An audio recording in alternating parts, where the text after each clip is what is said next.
السلام علیکم۔ آج ہم بات کرنے والے ہیں کمپیوٹر نیٹ ورکنگ کی، ایک ایسی چیز جس پر ہم سب انحصار کرتے ہیں لیکن شاذ و نادر ہی سوچتے ہیں کہ آخر یہ کام کیسے کرتی ہے۔ تو چلیے اس دلچسپ دنیا کو سمجھتے ہیں۔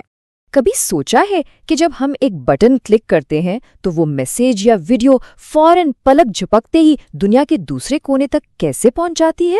آخر اس کے پیچھے کیا ہے؟ تو آئیے ہم ایک چھوٹے سے ڈیٹا پیکٹ کے اس حیران انگیز سفر پر نکلتے ہیں۔ تو اس سفر کو ٹھیک سے سمجھنے کے لیے ہمیں بالکل شروع سے شروع کرنا ہوگا، اس کی ڈیجیٹل بنیاد سے۔ یہ کہانی شروع ہوتی ہے 1960s کی دہائی میں ARPANET سے، جو سمجھ لیں انٹرنیٹ کا پیش خیمہ تھا۔ پھر 70 کی دہائی میں آئے اس کے بنیادی اصول، جیسے TCP/IP۔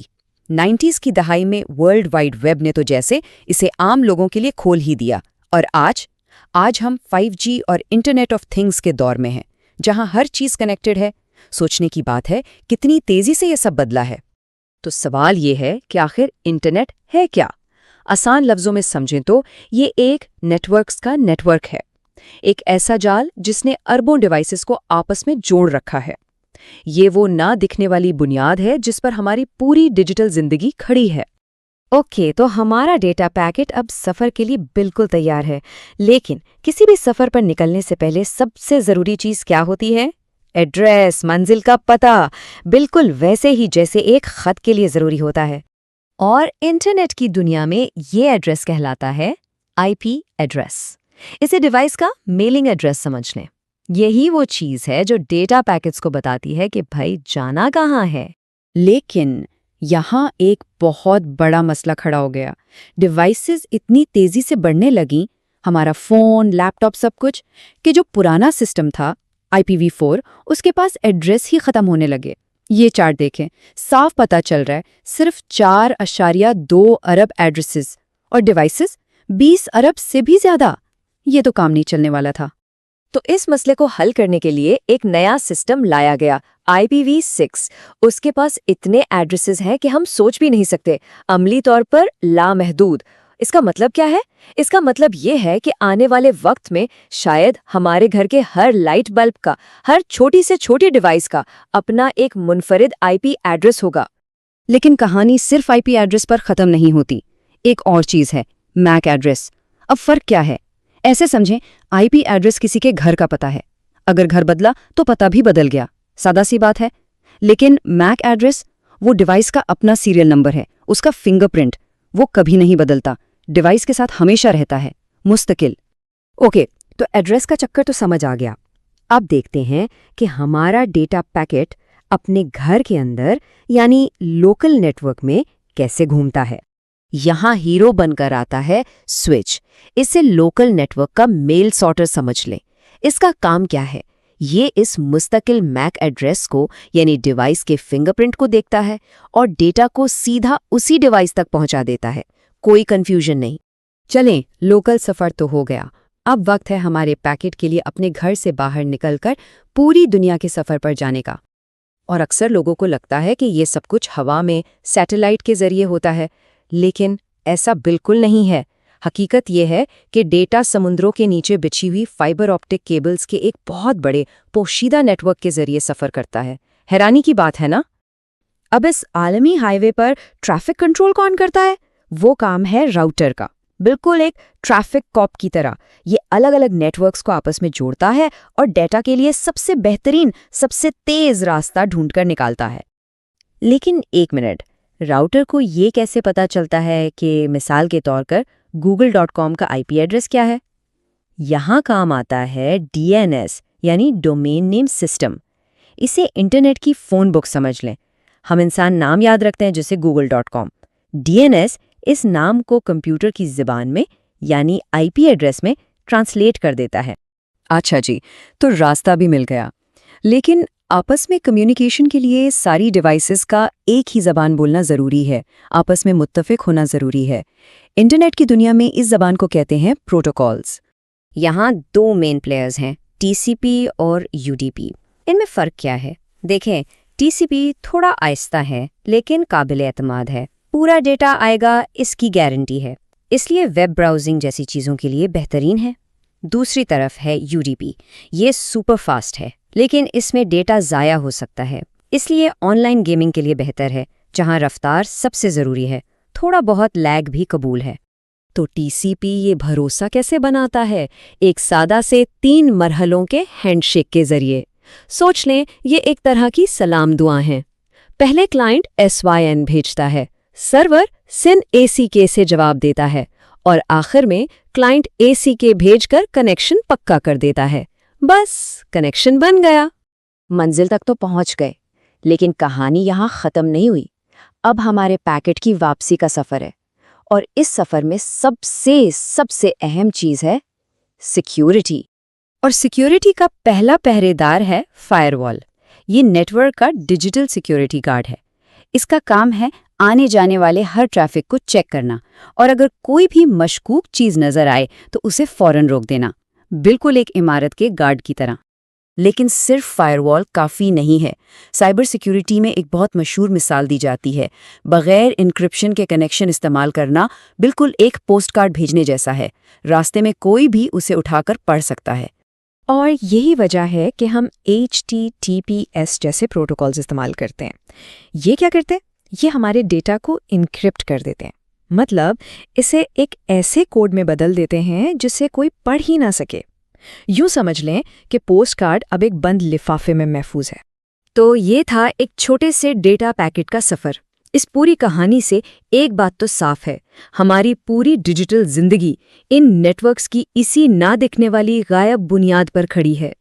تو اب جب ہم جانتے ہیں کہ یہ سب کیسے کام کرتا ہے، یہ پورا سسٹم کتنا پیچیدہ ہے، تو سب سے بڑا سوال جو ہمیں خود سے پوچھنا چاہیے وہ یہ ہے، ہم اسے اپنے آنے والے کل کے لیے اور زیادہ محفوظ کیسے بنا سکتے ہیں؟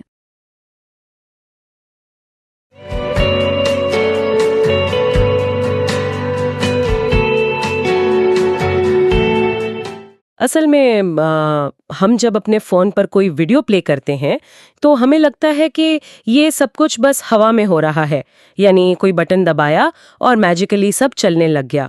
بالکل، ایک عام تجربہ یہی ہوتا ہے، لیکن ریالٹی میں یہ سارا ڈیٹا سمندر کی ہزاروں فٹ گہرائی میں بجھی ہوئی فائبر آپٹک کیبل سے روشنی کی شکل میں گزر کر ہم تک پہنچتا ہے۔ صحیح، اور آج کے اس تفصیلی تجزیے میں ہم اسی خفیہ ڈھانچے پر بات کرنے والے ہیں۔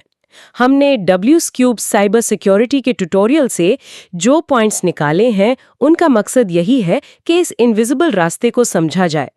میرا مطلب ہے ڈیٹا سفر آخر کرتا کیسے ہے۔ اور یہ جاننا صرف IT والوں کے لیے نہیں، بلکہ اگر کسی نے ایتھیکل ہیکنگ، کلاؤڈ کمپیوٹنگ یعنی AWS یا Azure وغیرہ میں جانا ہے تو یہ بنیادی شرط ہے۔ بغیر راستے کو سمجھے آپ کسی سسٹم کو محفوظ کیسے بنائیں گے؟ ایگزیکٹلی۔ چلیے اس کو تھوڑا کھول کر سمجھتے ہیں۔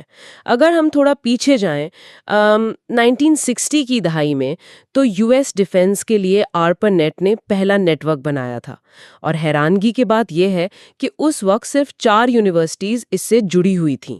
ہاں، صرف 4 کمپیوٹرز کا ایک چھوٹا سا جھنڈ تھا، اور پھر 1970s کی دہائی میں TCP/IP پروٹوکالز آئے، یعنی انہوں نے کمپیوٹرز کو آپس میں بات کرنے کے اصول طے کر دیے۔ بالکل، اور پھر 80s میں DNS آیا جس نے مشکل نمبرز کو آسان ناموں میں بدل دیا، اور 90s میں تو ورلڈ وائڈ ویب نے پوری دنیا کا نظام ہی بدل دیا۔ اور آج 2020 کی دہائی میں ہم 5G اور IoT یعنی انٹرنیٹ آف تھنگز کے دور میں ہیں۔ اب تو سمارٹ واچز، گھر کے فریج اور گلی کی CCTV کیمراز سب اس عالمی جال کا حصہ ہیں۔ صحیح، لیکن یہاں جو بات سب سے حیران کن ہے وہ یہ کہ انٹرنیٹ دراصل کوئی ایک بڑا سینٹرلائزڈ سپر کمپیوٹر نہیں ہے۔ بالکل ٹھیک کہا، یہ اصل میں network of networks ہے، یعنی چھوٹے چھوٹے آزاد نیٹ ورکس مل کر ایک عالمی سپلائی چین بناتے ہیں۔ ایک یونیورسٹی کا نیٹ ورک، کسی بینک کا نیٹ ورک، اور کسی ٹیلی کام کمپنی کا نیٹ ورک۔ ہاں، یہ سب آپس میں جڑے ہوئے ہیں، لیکن اہم یہ جڑے ہوئے کیسے ہیں؟ کیونکہ ہمیں تو سب وائرلیس لگتا ہے. یہی تو سب سے بڑا مت ہے. ہم صرف اپنے قریبی موبائل ٹاور یا گھر کے وائی فائی راؤٹر تک وائرلیس ہوتے ہیں.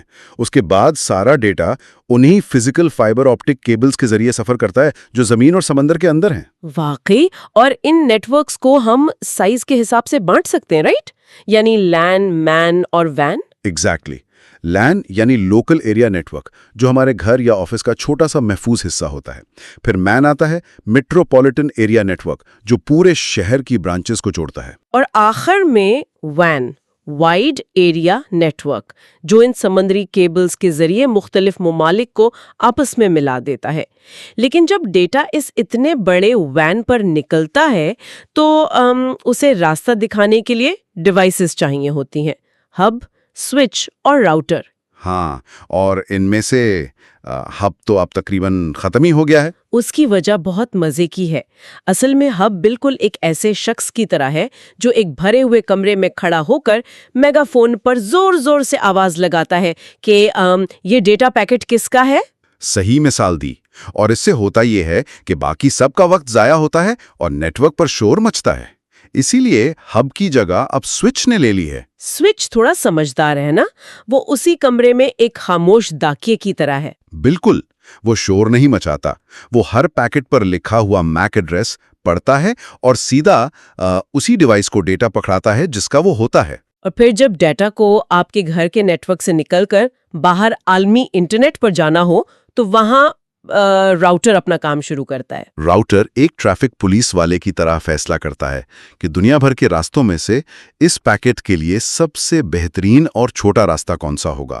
لیکن اس سمجھدار ڈاکیے یا ٹریفک پولیس والے کو پتہ کیسے چلتا ہے کہ منزل کہاں ہے؟ بنا پتے کے تو خط نہیں پہنچ سکتا نا. یہاں دو قسم کے ایڈریسز آتے ہیں.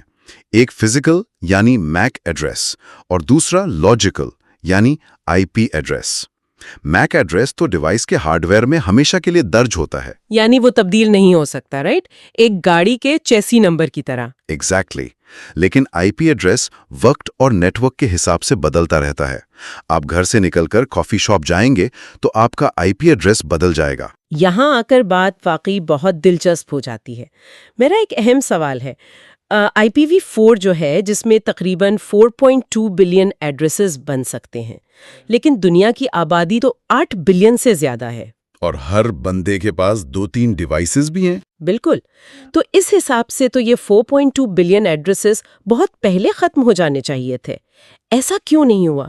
انٹرنیٹ اچانک رکا کیوں نہیں؟ اگر ہم اسے بڑی تصویر سے جوڑ کر دیکھیں تو اس بحران کو ایک بہت ہی بریلینٹ طریقے نے حل کیا، جسے نیٹ کہتے ہیں، نیٹ ورک ایڈریس ٹرانسلیشن. تو اس نیٹ نے ایسا کیا کمال کیا؟ اصل میں نیٹ نے پرائیویٹ اور پبلک آئی پیز کے درمیان ایک پارٹیشن بنا دیا. آپ کے پورے گھر کے نیٹ ورک کو عالمی انٹرنیٹ پر پہچاننے کے لیے صرف ایک پبلک آئی پی ایڈریس دیا جاتا ہے. اچھا، یعنی باہر کی دنیا کے لیے میرا پورا گھر صرف ایک ہی ایڈریس ہے. صحیح. اور گھر کے اندر آپ کا راؤٹر سب ڈیوائسز کو پرائیویٹ آئی پیز دے دیتا ہے جو باہر انٹرنیٹ پر کسی کو نظر نہیں آتے. اس وجہ سے اربوں آئی پی ایڈریسز ہر وقت بچت میں آ جاتے ہیں. لیکن ایک منٹ، اگر انٹرنیٹ سے کوئی ڈیٹا واپس آئے گا میرے گھر کے پبلک آئی پی پر تو اس راؤٹر کو کیسے یاد رہے گا کہ یہ ویڈیو میرے لیپ ٹاپ نے منگائی تھی یا میرے اسمارٹ ٹی وی نے؟ یہاں پر نیٹ ٹیبل کام آتی ہے. راؤٹر کے اندر ایک رجسٹر ہوتا ہے جسے پورٹ میپنگ کہتے ہیں. جب آپ کا لیپ ٹاپ ویڈیو مانگتا ہے تو راؤٹر لکھ لیتا ہے کہ اندر پورٹ 1 سے لیپ ٹاپ کی ریکویسٹ آئی ہے. اچھا، اور جب ویڈیو کا ڈیٹا واپس آتا ہے تو راؤٹر اپنا وہ رجسٹر چیک کرتا ہے. ایگزیکٹلی. وہ دیکھتا ہے اور کہتا ہے اچھا یہ تو لیپ ٹاپ کی ریکویسٹ تھی، اور سیدھا لیپ ٹاپ کو ڈیٹا بھیج دیتا ہے. اس اکیلے رجسٹر کی وجہ سے ہمارا عالمی انٹرنیٹ کریش ہونے سے بچا ہوا ہے. یہ واقعی انجینئرنگ کا چمتکار ہے، ورنہ ہمیں کب کا IPv6 پر پوری طرح شفٹ ہونا پڑتا. خیر، پتے اور ایڈریسز تو مل گئے، لیکن جب ڈیٹا نکلتا ہے تو اس کے گزرنے کے رولز کیا ہوتے ہیں؟ ان رولز کو ہم پروٹوکالز کہتے ہیں، اور جہاں سے ڈیٹا اندر باہر ہوتا ہے انہیں پورٹس کہتے ہیں.